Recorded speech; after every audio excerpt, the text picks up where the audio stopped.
Well, one thing you should get is, well, I guess it's cheap, and who the hell knows? You never know what will happen in the future. But one thing I really like about the AR is that it's like Legos. It's like you can change the barrel out relatively easy compared to a lot of other guns. You can, take the hand guards off it a lot easier. Not so much when they're new because they're kind of tight. You got to pull this down over that spring, and it's easy to change the grips on them.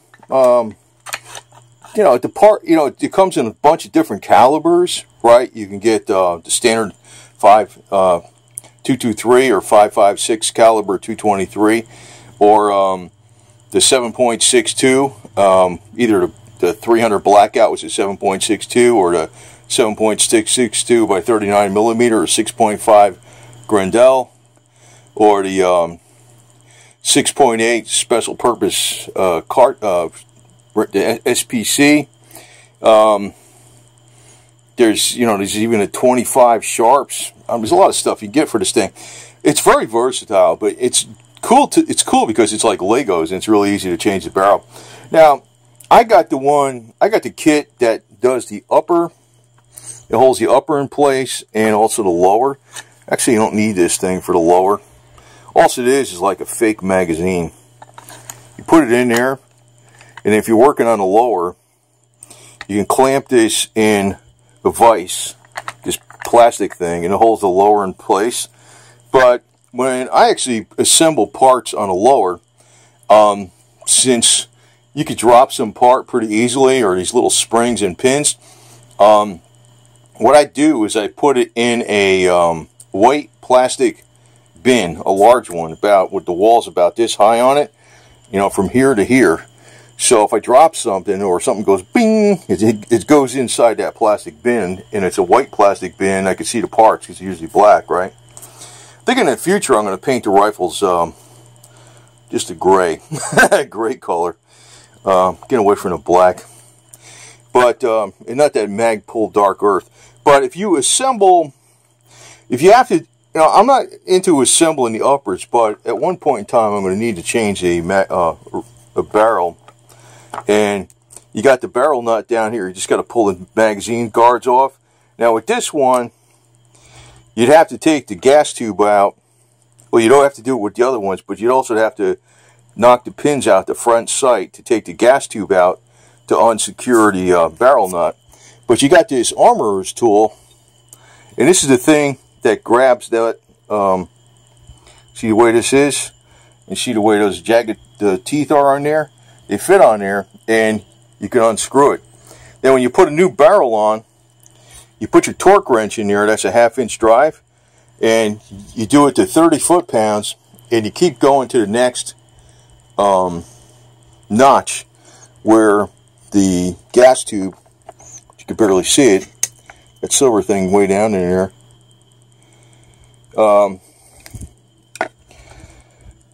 not the heat shield, but the silver pipe thing in there. Yeah, right there. You gotta, you have to have that notch so the pipe can go through there. So you go up to 30 foot-pounds, torquing it down with this, and you can put some Loctite on there too. And you go to the next notch, no more than 80 foot-pounds, and you got a new barrel. And like, actually, I was always in the habit of getting this GI type thing, front sight post. I mean, a lot of people don't get that, but I don't know. It's more of a pain in the ass if you're going to be changing the barrel if you got this damn thing on there. But, if you don't shoot that fast, the barrels last a real long time. It's rapid fire that really burns out the barrels really quick. Faster than anything, not so much like the type of ammo. Well, it could be hot ammo could do it, but it's like when everything heats up a lot, that's when everything gets stressed out. And this thing has a left and a right, but you need this. And actually, when if I was changing this barrel, what I'd have to do is take off the handguard. Excuse me, the carry handle. Unscrew that, but it fits This side fits right on there. There's like a left and a right. Then you would put this in a vise, you know, after this carry handle's off of there, and this would be clamped together in a vise. That would hold the receiver in place. Then you get your armorer's tool, you know, unscrew the barrel. Now, this is one reason these rifles are really great, because, you know, they're pretty much impervious to rust, because this is aluminum, that's aluminum. You can put stainless steel parts in there. This is like high impact, what do you call it, plastic or something like that, or nylon. This is all non-rusting. Even the barrels, if you wanted to get a stainless steel barrel, you can get a stainless steel barrel. Virtually everything on a rifle could be bought that would make it impervious to the elements. Then, you know, it's very easy to, you know, I mean, how many rifles can you do this to and just break them in half like this, you know? I mean, you pay extra for that for a special takedown rifle. It's real easy. You just got these little pins that you push out, you know? I mean, you know, these people that are lawmakers are just jerks, man. Well, I think they got some real evil plans afoot, but there's also stupid people that are lawmakers that don't even understand what the hell's going on. You know, to be quite honest, most people, you know, to give you some stories even about World War II, like, of course I wasn't in there, right, but, you know, I read about things, but the average soldier in the USA was way better marksman than their foreign counterparts. Like, for instance, in Japan, man, they were never, you know, they weren't familiar with guns. The only time they got familiar with guns was rifles, was in the military. And you really don't get that much training in the military. And you're not going to learn that much, even if you got a lot of training inside of it, even if it was a few months of training, because you're doing all this other stuff besides just stuff with weapons, right? Well, Americans, man, they've been messing around with guns or shooting guns or whatever, even if it was a 22 or a BB gun, since like they were 12, 14 years old, right? And by the time they got in the military, they'd have 4 or 5 or more years of experience, or, you know, and they knew how to shoot. So when it came into, you know, World War II and fighting the Germans and stuff, and the Nazis and the Japanese imperialists, the Americans were very good marksmen compared to the enemy soldiers they were going up against. And it wasn't because the training they got in the government. It was because they were using rifles that were very similar in, you know, shape and feel to what was in the military. You know, that's one of the strongest arguments you could probably make, you know, besides, you know, the inherent right to self-defense. But the defense of the nation is everybody. So even though this isn't a military-grade weapon, and it's not an assault rifle, because an assault rifle is actually a rifle that can take the part of a automatic weapon temporarily, while the crew serve automatic weapon is being repositioned, whether you're advancing or you're retreating. So, you know, the select fire weapon that's in the military, which is a true assault weapon, you know, it's not designed to freaking handle that kind of, you know, rapid fire, because it fires from a closed bolt position and it will overheat and melt down. But while the crew serve weapon is being repositioned, you know, the individuals can use the select fire, which is not this. You can use the select fire weapon to, you know, give cover for while the crew serve weapon's being repositioned, whether it's an advance or a retreat. That's really what an assault rifle is. I mean, these are semi-automatic rifles, but the thing is, if you have the familiarity with, you know, just picking it up and all that kind of stuff, when you go in the military, you're much better. You have much better skills. Because quite honestly, they do not spend that much time in the military on marksmanship. Sometimes people fire maybe 100 rounds, or they do what they call FAM fire, you know, which is familiarization fire. I mean, there's not that much actual, you know, weapons usage in the military. That's why the Americans are good, because they were familiar with this stuff before they came in. So,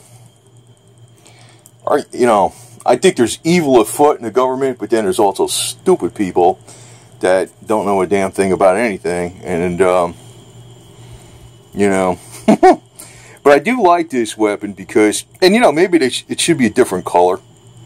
Maybe it needs to be, I don't know, pale green, pale blue, baby blue, or something. Because, you know, when it's colored black, it just looks like, you know, I think in the future I'm going to paint these things. But, you know, I think they sell gray ones, too. They look pretty good.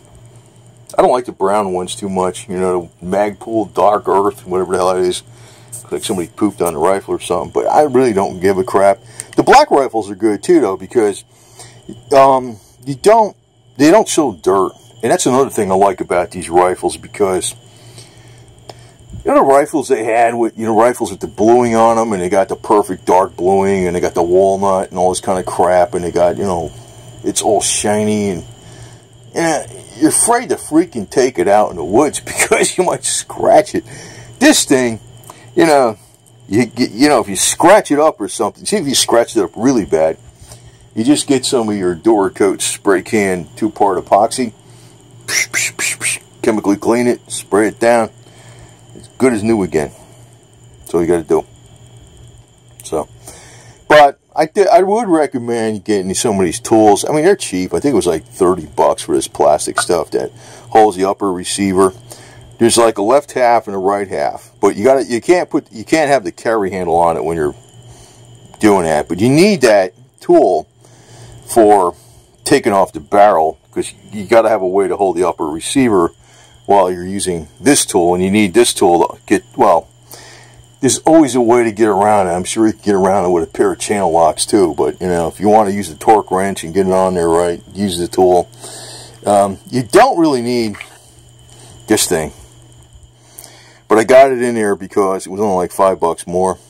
Because really, it's just a dummy magazine, which maybe comes in handy for doing something, I don't know what, but I got it. And I just take a, and also gun oil. Don't spend money on gun oil. You can just use Mobil 1 full synthetic mixed with transmission fluid, 50-50. That's perfect gun oil. I see these people buying like these little things of gun oil for like $10. That's all you need. It's like $1.50 when you figure it that way. So, and I'll probably upload this channel video to both my channels, the Synergy 7 and the American Russian Survival. I shouldn't have termed that channel survival, because like I heard that's a dirty word in YouTube land, but you know, it's kind of like a prepping channel, whatever the hell you want to call it. So sometimes I put stuff like this in there, but you know, people don't realize, you know, there's an inherent God-giving right to self-defense, but it's also the defense of the nation. But you know, our military didn't just get so damn good because of money. You know, there's a lot of people that just came in there and they just threw them in there. They had like basically hardly any training, and they still did very well because they were already familiar with using weapons. In other countries, they're not familiar with using weapons, and they got clobbered. You see, that's what happens. It's the other side of it. If you take this away from the American youth, like they're taking it away from the 18 to 21-year-olds and stuff, oh God, you know what I mean? That's crazy. And supposedly you can vote, you can drive a car. You can drive a car when we went 16, 17, I think, sometimes, or whatever the hell it is. That's a pretty dangerous profession, you know. You can operate a chainsaw at pretty much any age. I don't think there's even a law on that. But somehow, you know, I don't know.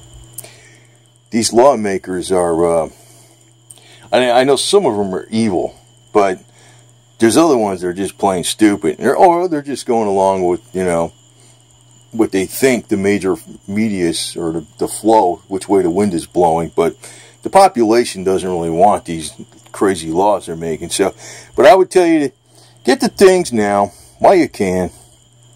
And it's good to have. The big advantage of these rifles is that they are like Legos.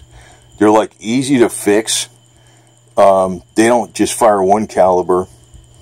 They're not assault weapons because they're not select fire.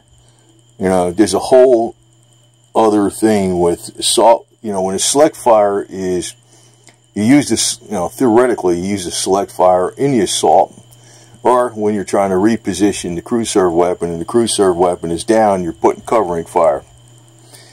You know, but this is also a great hunting rifle. I mean, because it doesn't just come in a 223 or 223 or a 5.56 caliber, as you would call it, by 45 millimeter. You can get this in. This is actually in the 7.62 to 30 caliber by 39 millimeter. You can get the 300 Blackout, which is really great because all you'd have to do is change the barrel. You can use the same magazines and everything. And, you know, there's a thing for changing the barrel right here and this. And if you got this type of setup, you have to punch out these pins and stuff, which is kind of a pain in the butt. But if you don't have that, if you got the free floating setup, it's a lot easier. You know, with the adjustable gas tube, it's a lot easier to change the barrel. But yeah, you can hunt with those things, 30 caliber, and even the 25 Sharps, 6.5 Grendel, 6.8 SP, what is that, special purpose cartridge from Remington, SPC. You know, it's not, it is a hunting rifle too. And it's great because it's pretty much weatherproof and it's very reliable. Very easy, and it's got a lot less recoil in it because of this buffer spring thing.